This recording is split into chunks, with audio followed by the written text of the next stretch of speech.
These are 3 hard-earned jewels that'll save you blood, sweat, and tears. We have to learn them the long way. You don't have to. 1, 2. It's 3 the hard way.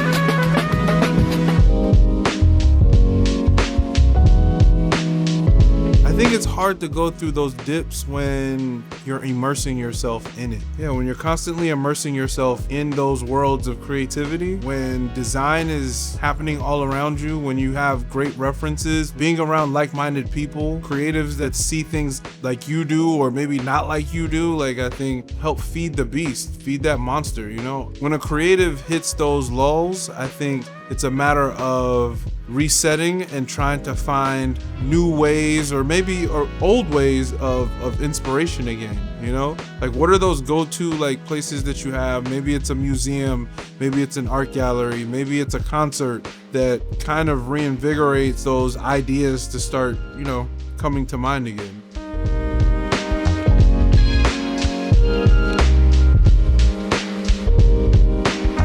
They should be interested in being as creative as possible. You know, maybe they have their system in place, right?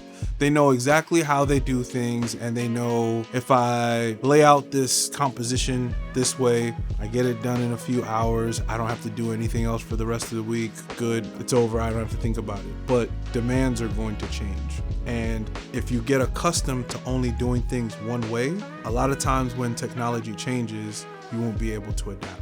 Or you'll have to go and start learning, you know, like all of these new things that might have come out.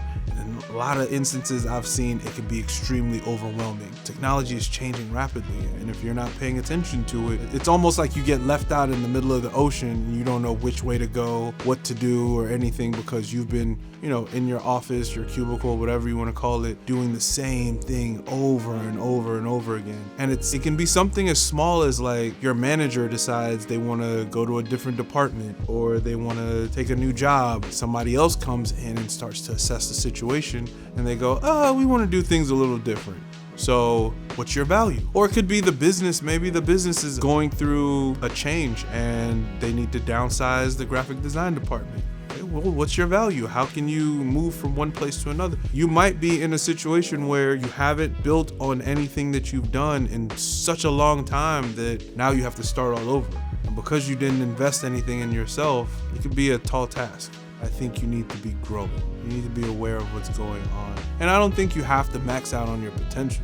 You know, I think it's just a matter of, are you at least like trying it out? Are you, you know, dipping your foot in the pool? Or are you just like, you know, heads down? I designed these postcards, and these postcards are what I do every day. I don't do anything else. And I mean, one day postcards might not be in demand, and so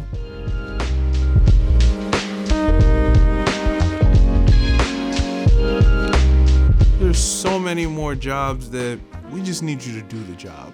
We don't really care if you're the fastest, you know, like grocery store bagger ever. Like, just bag the groceries. Do it correctly.